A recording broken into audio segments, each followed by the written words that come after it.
Alright, recording is rolling. So, welcome to Tuesday, December 14th.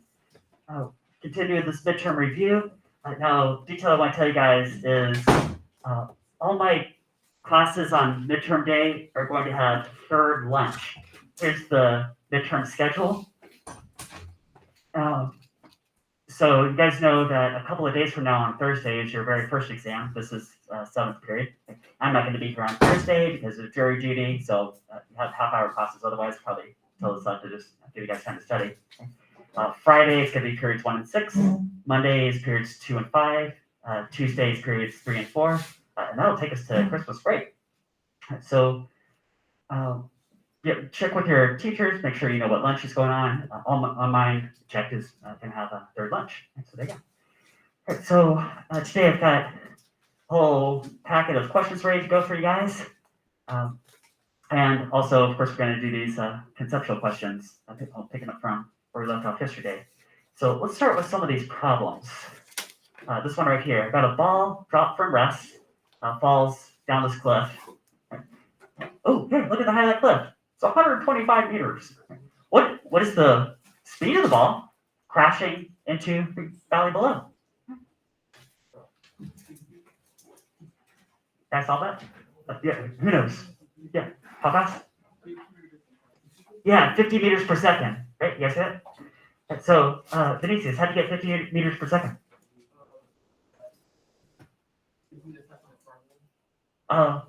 Yeah, there's kinematic formulas. That's one way to do it. But I'll walk you guys 3 different ways to solve this. So here's one way. You could say, well, I know there's a height change of 125 meters, and maybe as a middle step, you could solve for how much time it takes. Now I'm starting with this method of solving it because that cliff height right there is the same as the that mine shaft depth and Paul Hewitt's story of, remember, walks into that, can't see the bottom, drops the rock, counts off 5 seconds for it to hit the ground, says, well, it must be about 125 meters deep. Now, this right here, of course, is just a simplified version of this formula. Okay. If you start from rest, v naught is 0, then it just boils down to x is 1/2 at squared. Okay. So, looks a lot like that right there. Okay. So, that's sort of backwards. Like, if you know that this is 125 meters, and gravity is about 10 meters per second squared, you can solve for time and get a time of 5 seconds. So it's like Paul Hewitt's story, but backwards. But that doesn't quite answer the question, but it could be middle step, because then you could pick another kinematic formula, like final velocity is equal to initial velocity plus acceleration times time. Initial velocity is 0 meters per second, starts from rest. So the speed it picks up to is, the acceleration is the same thing as g, same thing, 10 meters per second squared for 5 seconds. We're looking at 50 meters per second. There you go. Guys get that? Now this is using kinematic motion, but it goes through the middle step of finding the time. You guys remember there's a kinematic formula that cuts through the step? You guys remember final velocity squared equals initial velocity squared plus 2ax? Okay. Starting from rest, this is just 0, whatever. So final velocity squared is equal to 2 times, maybe acceleration I'll call acceleration due to gravity, g, and that x I'll call that height change h. Okay. You can solve for v final, and it's the square root of 2. Hey, the square root of 2gh. This is an expression that you guys have seen over and over in this class. Right? What is the speed of anything after falling some distance? You guys have seen this before lots of times. Square root of 2 times 10 meters per second squared times a height change of 125 meters. So that is root 2 by 10 by 125. Looking at 50 meters per second. Exactly the same as we got before, 50 meters per second. Okay. And the third way you could do this, and actually the reason I'm asking this right here is because we're doing some energy conservation type problems. You could solve this with conservation of energy. What kind of energy at the top? Potential. What at the bottom? Kinetic, right? So sum of energy initial equals sum of energy final. Now this is true for a closed system. AP might ask you what objects are in the closed system, and I'm thinking of two objects you'd have to say: the what and the what. The ball and the Earth. Yeah, the ball and the Earth. Right? So in the ball Earth system, you say anytime you see a height change, you have to include the Earth, right? Or like a weight that matters. Potential energy at the top. Now, no kinetic because it's not moving; it starts from rest. Okay? At the bottom, it has no height, so no potential, but it's moving really fast. Has some 1/2 mv squared. Right? Solve for that v. Well, looks like the mass of the ball is going to cancel out. Even if you miss that step, you can just plug in some mass and you'd still get the right answer. Cross multiply 2, so v squared equals 2gh. Oh, look at that. V is the square root 2gh, which is exactly what we got with this kinematic formula. Just remember that? Sure, same thing. So then I can just plug stuff in and I'd still get 50 meters per second. That's it. So kind of overkill on that. 3 different ways to stop. Ooh, let's go a little bit harder. Okay? I got this pendulum swinging. You guys remember this problem? So you know the length, the starting angle. Okay. Ooh, even before I dig into the question, anytime you guys see 37 degrees, you should already be thinking, I'm setting up a what type triangle geometry. 3, 4, 5. Some do 3, 4, 5. And the reason I'm doing this is so that you can see the picture of the whole and crunch this all in your head. Okay. What is the question?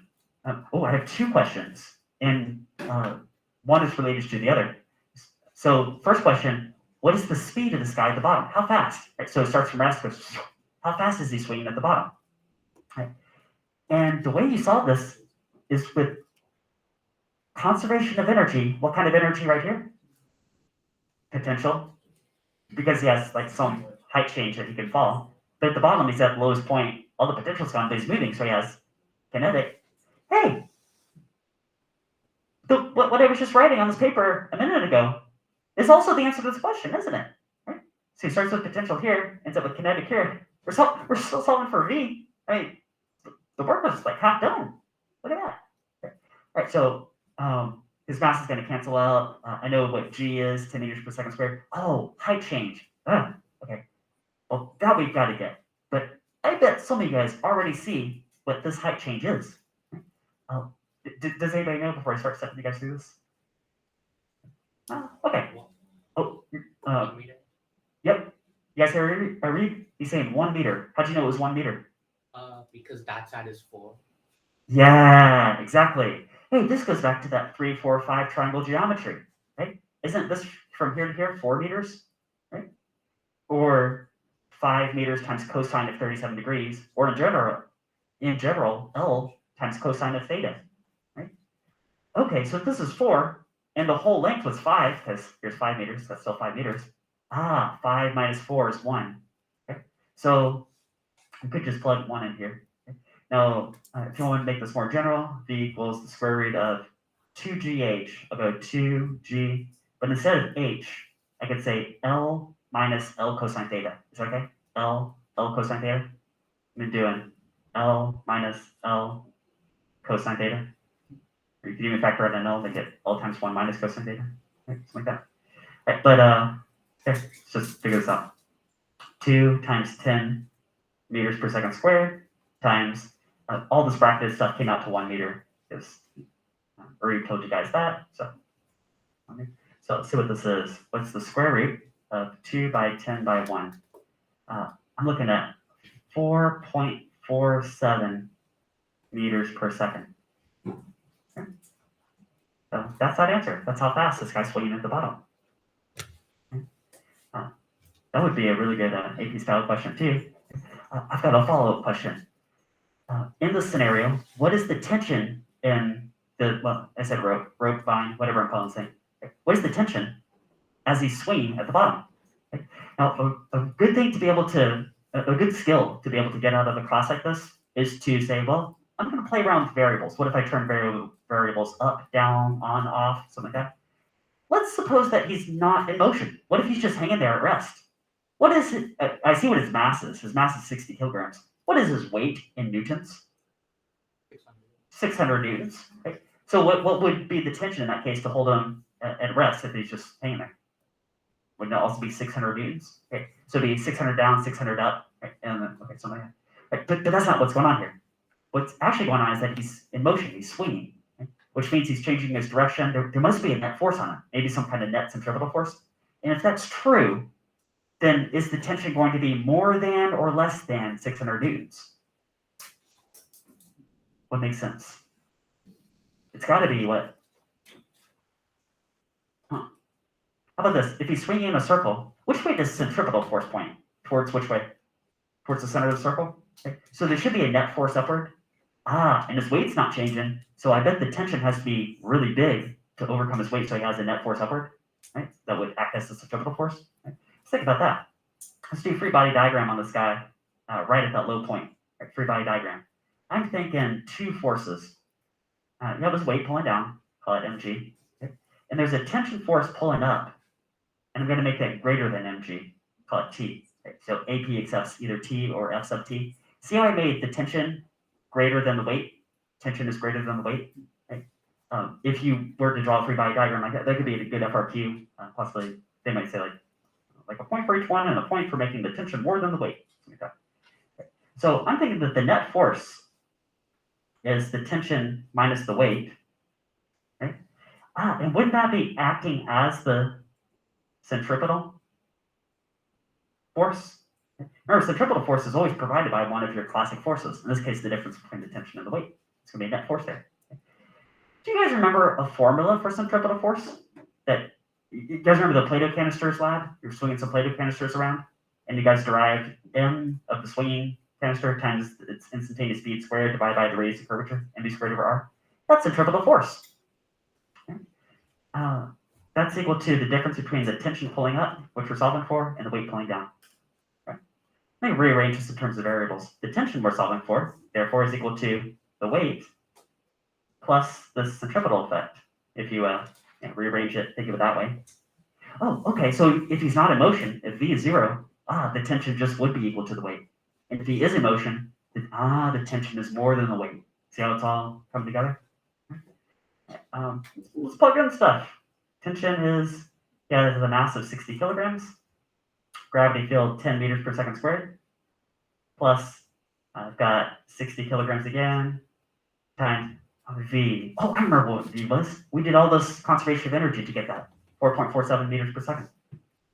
So plug that in here, 4.47 meters per second. Don't forget to square that. All divided by, what is the radius of curvature of this thing? 5 meters. Yeah, it's just the length of that. Right, the length. So 5 meters. Get up and calling it a vine or a rope, but whatever I'm calling it, it's 5 meters long. It's all on the circle path. So I've got 600 newtons just from his gravity force, his weight, plus 60 times 4.47 squared over 5. 240 extra newtons that come from that rotational effect, that centripetal, to provide a net centripetal force. So that tension must be 840 newtons, which is indeed greater than his weight. All right. Guys, good there? All good? Okay. Next question. Let's go a little bit harder. Okay, this could be like a kind of a tough FRQ kind of question. Let's say I got this rocket in space. Okay, rocket in space. I see the mass of this guy, 1,000 kilograms, so pretty small rocket at that size. Oh, it has an initial velocity. It's okay, so it's already on the move, maybe relative to some nearby asteroid or something. Okay? And then what we're going to do is we're going to fire these thrusters, and that's going to accelerate forward, so it's going to be picking up speed. Okay? Let's say it applies this thrust force for this distance. What is its final speed? Say again, relative to that nearby asteroid. What is its final speed? Okay? Do you guys remember a question yesterday, like a bat hitting a ball? And I gave you a force versus time graph, and we were using impulse and momentum to solve that. Okay? This is very similar to that, except it's not a force versus time graph, it's a force versus distance graph. Okay, now, on your AP exam, you're going to see both of those types of graphs. Whenever you see force versus time, think impulse, momentum. whenever you see force versus distance, what does the area of this rectangle represent? The amount of work. Work in joules, exactly. Hey, isn't force times distance work in joules? Hey, that's exactly it. Oh, so I gave you guys a massive hint down here how to set this up. It's almost conservation of energy, except that this would be an open system. So it's like the rocket maybe has some kinetic energy to start with that is related to the speed, this mass. You add the work, which is just the area of that rectangle, force versus distance, and that will that's going to result in some final energy that you could therefore figure out what the speed is. So let's do that. So I've got for an open system of the rocket, I've got the initial energy plus the work is going to be the final energy. Oh, this is, by the way, it's called work energy theorem. The initial energy plus the work is equal to the final energy. Work energy theorem. What type of energy at the beginning? Kinetic. It's all 1/2 mv squared. Well, subscript not on that v. Rocket's in motion. I don't see any gravity fields nearby, so no potential energy. Plus work. Now work is force times distance. Maybe really I should say the integral of this graph, but it's just a very clean rectangle, so I'll just do force times distance. And that will result in some 1/2 mv final squared. Solve for that v. Okay. You guys see how this is all coming together? Okay. So 1/2 times 1,000 kilogram rocket moving at 50 meters per second being squared, plus a thrust force of 10,000 newtons for a distance of 100 meters. I mean, once you see a graph that's force versus distance, you should already be thinking in terms of work, energy, something to do with that. Okay. That's going to give this rocket a final energy, which is, again, kinetic. 1/2 times 1,000 kilograms times v final being squared. 1/2 mv squared. Okay. Just solve for v. I think we can do that. Right? So it is 1/2 times 1,000 times 50 squared. Right? So this rocket started with 1.25 million joules of kinetic energy. I'm going to add to that 1 million joules of kinetic energy. That's going to result in 1/2 mv squared. Okay.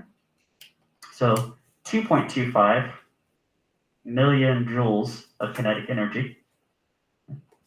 Multiply up this 2, divide down this 1,000.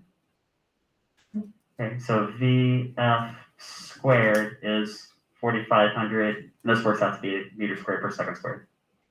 Okay. Square root both sides. The final is 67.1 meters per second. Okay. You guys good? And so work energy theorem. There's a good chance there's going to be something like that on the AP exam. You know what? Let's go ahead and go through, see, a couple more of these. I have 3 more I want to do. So we'll do 2, then we'll do some conceptual questions, then we'll go hit the last one. Okay? So now we're back to something that's a lot more straightforward. Okay? So I got a ball on a string whirling around in a horizontal circle. So we're up in a helicopter, we're looking down on this, right? Aerial view. Like, zoom. Here's the radius of that circle. Oh, that's the length of the string also, isn't it? Okay? Here's the mass of the ball. Oh, that might be a baseball. Here's its instantaneous speed. Right? Radar ground motion detector saying 30 meters per second. Do you guys remember? So the question is, what's the tension in the string? How would you guys get that? Isn't the tension acting as a centripetal force? Tension is a centripetal force. Well, maybe I should say maybe something like this. Okay. And that is mv squared over r. You guys remember this was the answer to your guys' Play-Doh lab. You guys remember those Play-Doh canisters you're wheeling around? Actually, that looks a lot like this, doesn't it? So I've got a mass of 0.15 kilograms, 30 meters per second, square that, divided by 2.5 meters. That's it. That's the whole thing. 0.15 by 30 squared on 2.5. 54 newtons. Right? That's it. Now, if you're paying real close attention and thinking real deep about this, you might say, well, hold on a minute. This is aerial view, and I know that this ball does have another force on it, which is its weight, which is like into the paper, pulling down. Now, I want to show you guys why I can basically ignore that. So here's like a side point of view. This makes like a very flat cone shape, wouldn't it? Something like a very flat cone. Here's the ball like moving around, and this ball would really have two forces on it. It's got its weight acting down and, well, attention pulling up to the left, but the net effect would be that there's a, the horizontal component would be the centripetal force pulling in. Okay? And I can get the actual tension by adding these tip to tail and doing Pythagorean theorem. Okay? Now, I know that the horizontal component has to be this 54 newtons. Okay? But what is the weight of the ball straight down? I see its mass is 0.15 kilograms, so what's its weight in newtons? I see 1.5 newtons. Okay, so 1.5 newtons. Okay? So if I do Pythagorean theorem, I got square root of 54 squared plus 1.5 squared. That is 54.02. 54.02. Okay, so you can basically ignore the weight of the ball itself, right? And you guys made that approximation with your Play-Doh canister lab too. Oh, we got a seesaw. Got a couple of friends here. Got Alan and Bob. Alan has this mass, Bob has this mass, and I know where Alan is seated relative to the central pivot point. Where does Bob have to sit so that it's in equilibrium? That's to say that the torque balances out. A little bit different question I could have asked was, what if Alan knows his mass and Bob doesn't know his? And they sit down on the seesaw and balance it all out. Could you back calculate what Bob's mass has to be? That would have been a good question too. I just said it this way, so let's go ahead and solve this one. Well, this is going to be torque, isn't it? Torque. So some of the vertical forces must be zero. I'm going to skip that, but just to point this out, don't they each have a weight that's acting down, weight down, weight down? And isn't this pivot providing an upward force here? Right. So those forces have to balance vertically. But I'm just going to jump straight to this equilibrium condition. The sum of the torque must be 0 Newton meters. Okay? So I'm thinking of the torque caused by Alan relative to that central pivot point, plus the torque caused by Bob. Well, that's got to be 0. That's got to 0 out. Okay? Subtract over Bob's torque. Torque Alan equals negative torque Bob. But here, I'm just going to take the opposite values. Right? So because I know Alan's trying to cause a clockwise torque, or sorry, counterclockwise. Alan is causing a counterclockwise torque relative to the central point. Bob is causing a clockwise torque relative to that central point. So torque Alan is radius Alan times the weight of Alan, which is m times g. Bob has radius Bob, which we're solving for. We're trying to figure out, well, where does Bob have to sit? So that the weight of Bob, mass Bob times gravity, acts as the force. Okay, that's what's going to balance, right? Now, we do, of course, have counterclockwise versus clockwise, but pick opposite value just to get the magnitudes of these things, right? I mean, these radial values are once to the left, once to the right. Oh, I see that gravity does cancel out. So even if you forgot to include gravity field, you'd probably still get the answer right, because it cancels out anyway. But we got here. So I got 2 meters for Alan, 2.0 meters. Has a mass of 50 kilograms. I'll go ahead and throw in gravity, 10 meters per second squared, even though you see obviously it's going to cancel out anyway. Radius Bob, right there, 75 kilogram mass. 75 kilograms, 10 meters per second squared. Right. Well, just divide Bob's weight over. So 2.2 by 50 times 10 divided by 75 and 10. Looking at radius Bob is 1.33 meters from the central pivot. Is that right? Is it? Oh, I should have asked you guys before we started this. The fact that Bob is heavier, does he have to sit closer to or further from the pivot point compared to Alan? That you guys would have said anyway, he has to sit a little bit closer. Okay. So Alan's sitting at 2 meters, and Bob is at 1.3 meters. Yep, he's definitely closer to the pivot point. That's okay. Right. I have one more question lined up for you guys, but let's save that one for last. Let's do some of these conceptual questions. So yesterday, the last conceptual question that we hit was this power question. If you do 40 joules of work in 5 seconds, how much power? Well, 40 joules divided by 5 seconds, that's 8 watts. Okay. Next question. Which has greater linear speed, horse near the outside rail of a merry-go-round or one near the inside rail? And the question after that is, for the same scenario, who has a greater angular speed? Well, let's take a look. I have a turntable right here. You guys remember this coin spinning around? Actually, let me offset on both a little bit. See something like this. Okay. Those coins going around, who has a greater linear speed, outside or inside? Outside. Definitely the outside. Point of radar gun or motion detector, the outside one, much faster than the inside one. Okay. But angular speed, isn't that like turns per time? Do they both have the same turns per time? Yeah. They sure do. Same revolutions per minute. That means they have the same angular speed, don't they? So the same angular speed, but the outside one has a greater linear speed. And the connection is this. Linear speed is equal to angular speed multiplied by radial distance from the center. See, like this Roosevelt right here, real close to the center. Only a couple centimeters from the center. So whatever the spin rate is times that small radial distance, very small linear speed. But this guy out here, woo, he's half the ruler to the from the center, okay? Almost at the edge. So huge R, huge. Hey, that's a direct relationship, isn't it? If you have twice the radial distance from the center, you have twice the linear speed. Give this thing spin.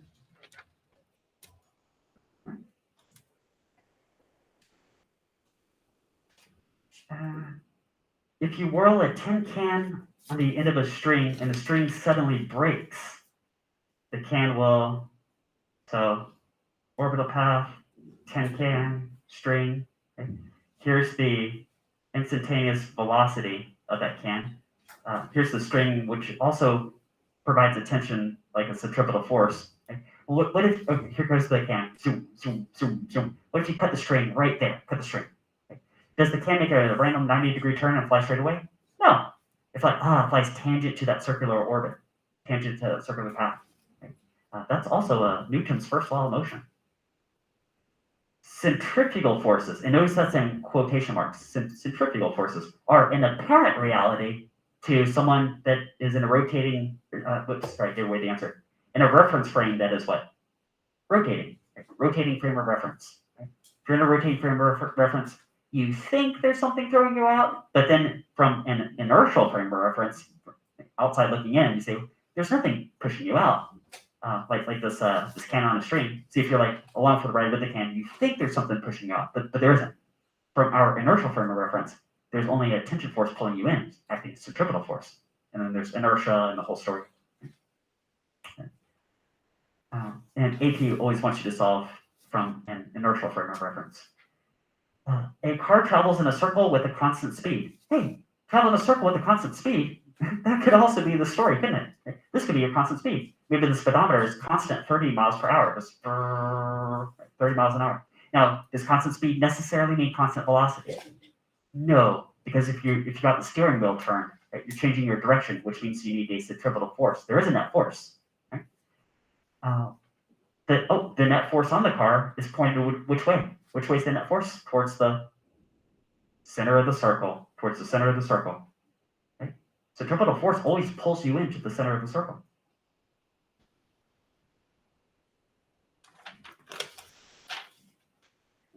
When a wrench is slid spinning over a frictionless tabletop, you got it some weird shape, throw it over an air hockey table, it's like spinning. Its center of gravity follows what kind of path? Do you guys think regular straight line path? Just like straight line, constant velocity? Yeah, that would be the only point on the wrench that does that, but it sure would. Which of the following is the center of gravity located at a point where there is no mass? What? Could you guys have some object where the center of gravity is at a place where there's no mass? How about How about this? You guys like this donut? Oh, the sprinkles. Yeah, bet you like that now. Where's the center mass of that donut? I think it's right. There's no dough right there. That's the center mass though. I think donut works. An object will fall over if its center of gravity is. Do you guys remember? How'd you guys do this activity where it said line up against the wall, put your heels against the wall, right? Got your shoes here, and then try to reach down and touch your toes. Right? Really hard to do. Really hard. Why? Because this right here is called the base of support. And it only goes to the toes of your shoes, right? Here's your center of mass approximately, center of mass. Now, as long as your center of mass is over the base of support, then you're good. Let's extend that base of support.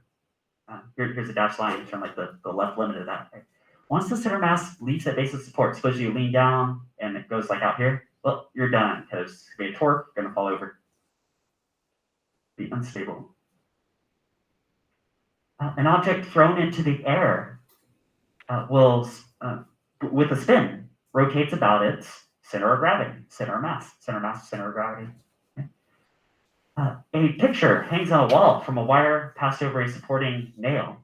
Get a good look at this. They're saying the picture is in stable equilibrium. Here's the center mass of the picture. Here's the supporting nail. Here's the wire. Okay. Now that is stable equilibrium, but why? Okay. And it lists a few reasons. Do you guys see how that center mass is directly beneath the supporting nail? Okay. That's actually one way that you guys found it using those foam cutouts. Remember that? Those weird shapes? Say, well, if I hang it from, say, a string, it's going to hang straight down through its center mass. That's one way to locate it. So that is true. Right? Another reason that it's in stable equilibrium is, say I give it a push and it starts to rotate. Isn't it going to rotate about this nail right here? Do something kind of like this. Okay. And wouldn't its center mass therefore have to rise? Okay. In fact, its center mass has to follow a curved path with some constant radial distance around that supporting nail. And the lowest point is the point it's already at, which is right there. It's just following this curved path, right? It's already at the lowest point. If you push on it to rotate it, its center mass would have to rise, which means that it would take some work. It's kind of like lifting it, right? And it doesn't want to do that. It thinks it want to roll downhill, it wants to be in the valley, which it is already. And then if you push it, it would just go back to where it was originally. All those choices are listed, so it's going to be all the above. Torque is defined as torque. Torque is R cross F, which you can also call R times F times sine of the angle between them. Because remember, cross product, you care about the perpendicular components. And another way to say this, times sine of the angle between them. Classic example, wrench.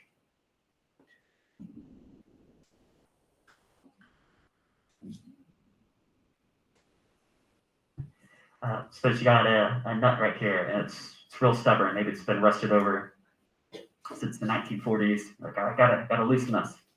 So at this radial distance from that nut, R, you apply a force F. See how I try to make those perpendicular to it. See how if they're perpendicular, that would be a good thing, right? R cross F. Next question. Suppose you try loosening a nut with a wrench and the nut doesn't give it all. Hey, got the picture set up already. You increase your chance of success if you, let's see, have a friend help you pull on the wrench. Ooh, I bet that could increase the force, which would increase the torque. Be sure to exert the force perpendicular to the lever arm. Yep, perpendicular. If this angle approaches 90 degrees, sine of 90 degrees is equal to 1. That would maximize the torque. Exert a larger force, kind of like getting a friend to help you.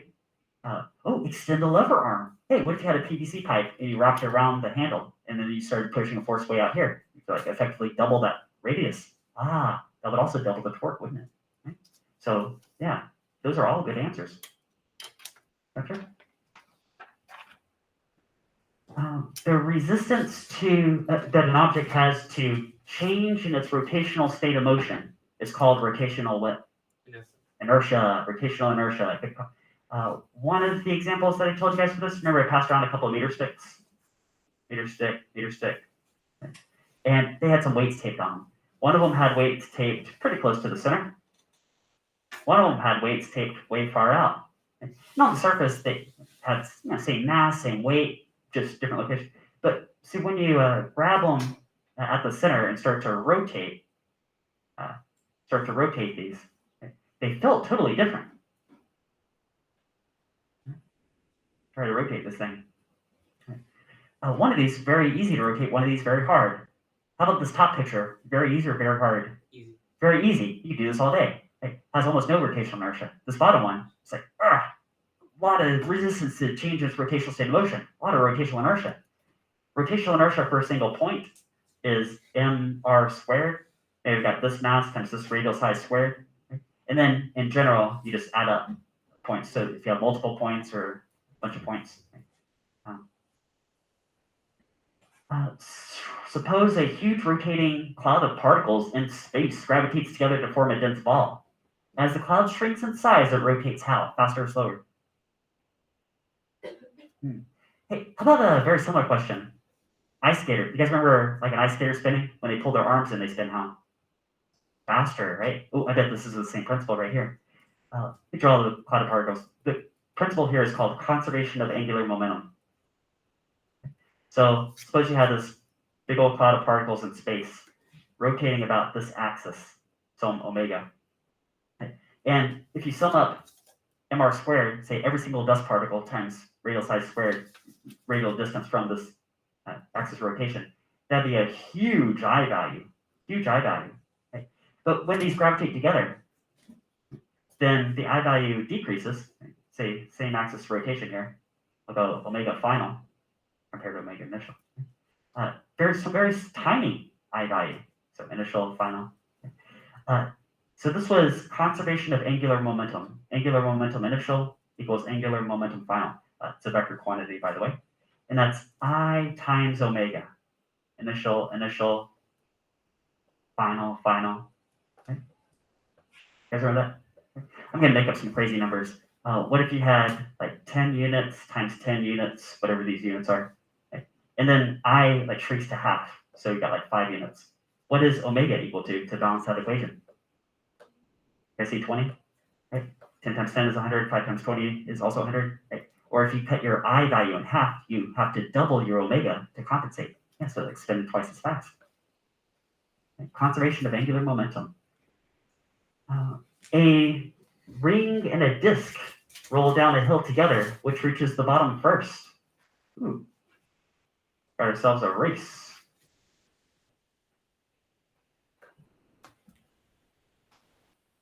So a ring versus a solid disk.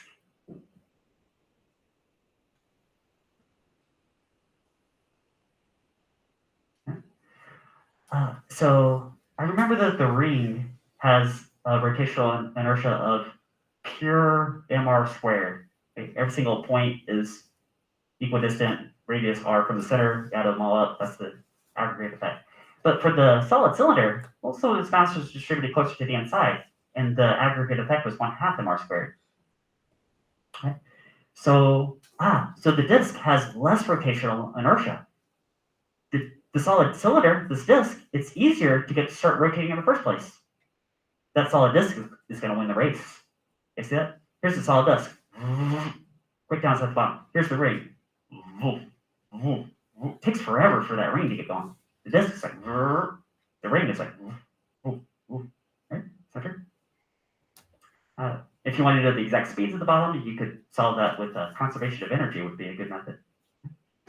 Right, you guys good so far? Okay. So let's cut back to this problem. This is the last problem I got lined up for you guys today. Okay. Okay, so what do we got here? I got a solid disk. I know the mass of this thing. I know its radial size. And okay, there's some string wound around it. Zoom. Oh, and there's this guy pulling with a tension force of 20 newtons. And he applies that for 15 seconds. Is that going to speed this up spinning? I wonder, at the end of that time interval, at the end of those 15 seconds, how fast is this spinning omega? That's the question. This starts from rest after pulling 20 newtons and all those numbers you see, right, for 15 seconds. How fast is that disk spinning? Right? Now, the fact that it's a solid cylinder disk, you guys just saw this, the rotational inertia is 1/2 mr squared about that central axis. I'm going to show you guys two different ways to solve this problem. Two different ways.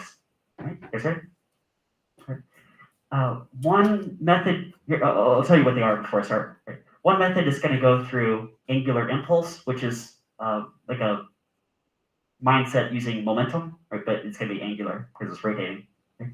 And the other method I'm going to use is going to go through torque, and we're going to say what rate is this speeding up, and then go through kinematic motion. Okay? So the first method, let's do angular momentum. Angular momentum is I times omega. Okay? And okay, I see how this could be helpful because we're solving for this omega. Okay, so what we want is already embedded in that equation. And I, for a solid disk, is 1/2 mr squared, so that's going to feed in there. Okay, so I can see some parts already feeding into this equation. Do you guys see that last poster hanging from the ceiling? It says the acquired angular momentum is torque times time interval. Okay. That's a good one to know too. Okay. This is analogous to force times time interval provides some impulse, change in momentum, except this is angular. Okay. Oh, and torque, that's R cross F. Here's R cross F. Here's the time interval. Ah, I see how this is coming together. We can figure out torque times time interval. That's going to provide the angular momentum. That's going to cause this disk of some rotational inertia to spin at some rate. It's all here. It's all right here. It's all just ready to go. Right? So let's do that. And so I times omega, to solve it for, where'd that come from? That came from applying a torque for some time interval. Right? The angular impulse. Okay? I, for that solid disk, is 1/2 mr squared omega equals torque is R cross F, and then time interval. Delta T is time interval, right? You guys that? Oh, okay. All we got to do is just plug stuff in. So 1/2 times the mass of this thing, 5 kilograms, times radial size of 1.2 meters being squared, times the omega that we're solving for, equals 1.2 meters times the pulling force of 20 newtons. Let's see where I'm getting these numbers from. And that's for 15 seconds. Okay, is that true? Okay, so it's going to do one algebra step. I'm going to take all this stuff and divide it down here. Okay. So what's 1.2 times 20 times 15? All divided by, open some parentheses, 1/2 of 5 times 1.2 squared. I'm getting omega of exactly, nice, round, even, 100 radians per second. And that is the answer. Okay. So for that scenario, the thing's going to speed up to spinning at 100 radians per second. Okay. You guys get that? But I told you guys that I'd show you two methods to solve it. This is just one method. This is just one approach. Okay? Something to do with the angular impulse. Okay?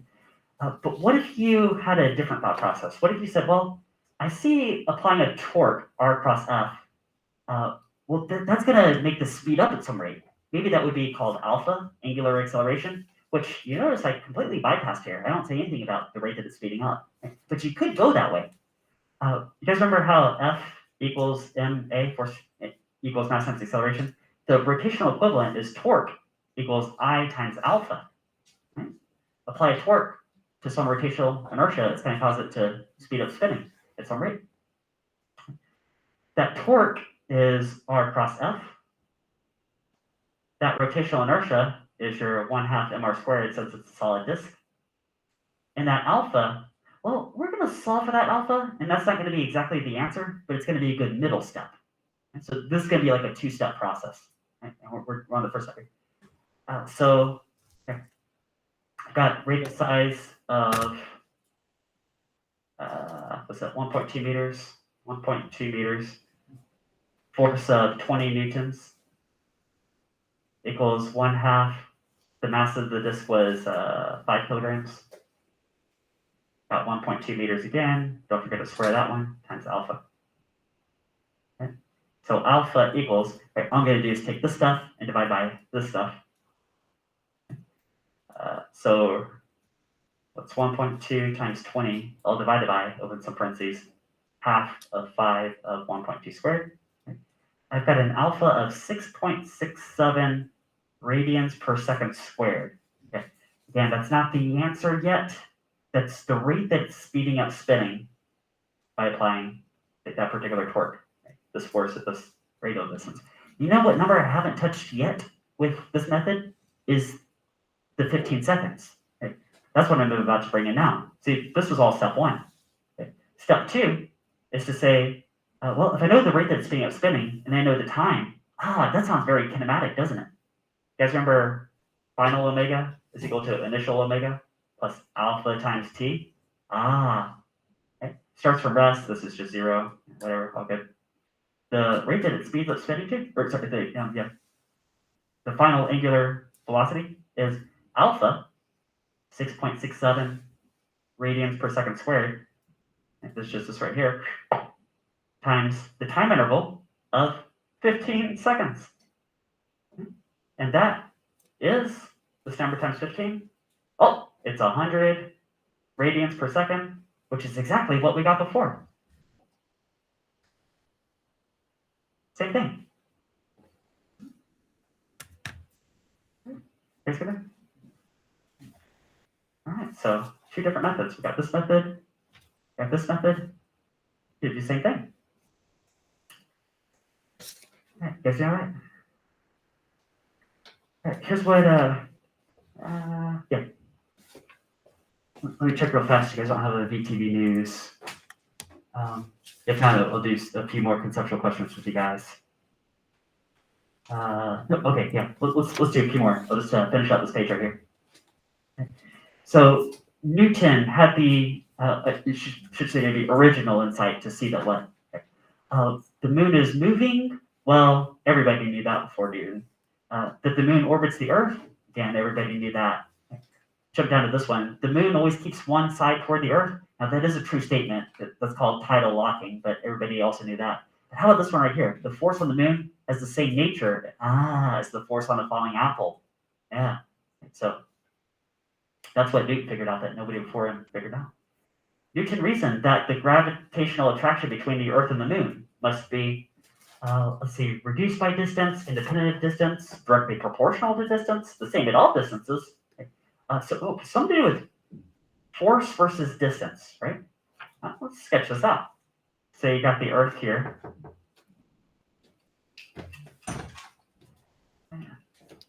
It's got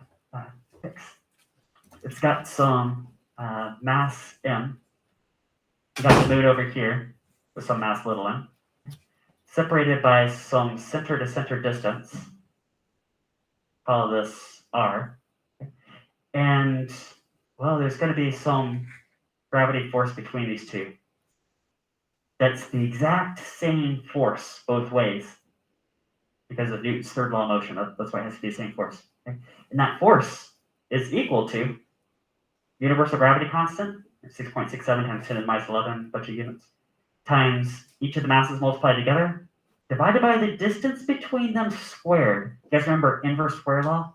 Okay. We're looking at what's the relationship between force and distance. Okay. This is called inverse square law. Okay. So for example, if you were to double the distance, what would the force do? Guess what's 1 over a factor of 2 squared? 1/4, right? So you start at 1 meter, 1 over 1 squared is 1. 1 over 2 squared is 1/4. Right? If you triple the distance, we have 1/9 of the force, right? So, okay, so I see where we're going with this answer. The force is reduced by distance, specifically an inverse square law of relationship. If you said independent of distance, that just means that's the same thing as the same at all distances. These two are saying the same thing, okay, which is kind of silly. It's like, oh, the distance doesn't matter. Well, that's kind of silly. And directly proportional doesn't work because that would mean that if you increase the distance, that you increase the force. That's directly proportional. No. That's totally backwards. So yeah, reduced by distance, inverse square law. This question. If the radius of the Earth decreased with no change in mass, what would happen to your weight? Radius of Earth decreases with no change in mass. So here's the Earth. It's got some mass. It's got some radial size. I'll call it R. Yeah. Here's you at the surface. You have some mass. And there's a gravity force on you pulling you down. I'll call it F, gravity force. You also have an equal and opposite force pulling up on the Earth. But that gravity force, that's called your weight. I'm going to say this is G(m)(m) over R squared, right? From a cosmic point of view. That's what we're looking at. So the question is saying, if the radius of the Earth decreased with no change in mass, what would happen to your weight? That's like if you crunch down the Earth. So it's all the same mass, all the same material, it's just like compressed. What would happen? Well, all the stuff in the numerator stays the same. G(m)(m), that's all the same. But that R would be getting smaller. So what happens when you divide by smaller numbers? What happens to this force? It's bigger. Exactly. I want you guys to, hopefully you guys see that at this point in the class, but just in case not, what if all the numerator stuff came out to like 24 units of something, and R squared came out to like 8? What's 24 over 8? 3. What if you kept, again, all the same numerator stuff, like 24 units of something, the radius was crunched down to so that R squared was like 6. What's that equal to? 4. Ooh. You guys see by decreasing the denominator, you end up increasing the value of the overall fraction, dividing by smaller numbers, right? That's the answer to this. So you would feel heavier, wouldn't you? You'd feel heavier on a compressed planet. Interesting. And one more. This will be the last one today. Suppose the gravity force between what went out? It's this one. Gravity force between two massive spheres is 100 newtons. If the distance between those spheres is doubled, then what's the new gravity force? Say you got like an asteroid and another asteroid, something, right? Mass, R, and there's some gravity force, equal and opposite. Right? They might have different masses, same force, that's okay. Right? The magnitude of that force is equal to G(m)(m) over R squared. Right? Let's say you run the numbers, it comes out to like 100 newtons. Right? Then what we're going to do is we're going to push these away so they're twice as far away from each other. We're doubling that R. Guess what's a factor of 2 squared? 4. So 1 divided by that, what's the new force? A fourth of the, a fourth of the original 100, which is now down to 25, right? A fourth of 100 is 25. Is that okay? Inverse square law, right? Inverse square law. All right, that's gonna be our pause point today, and we'll knock out the rest of these tomorrow.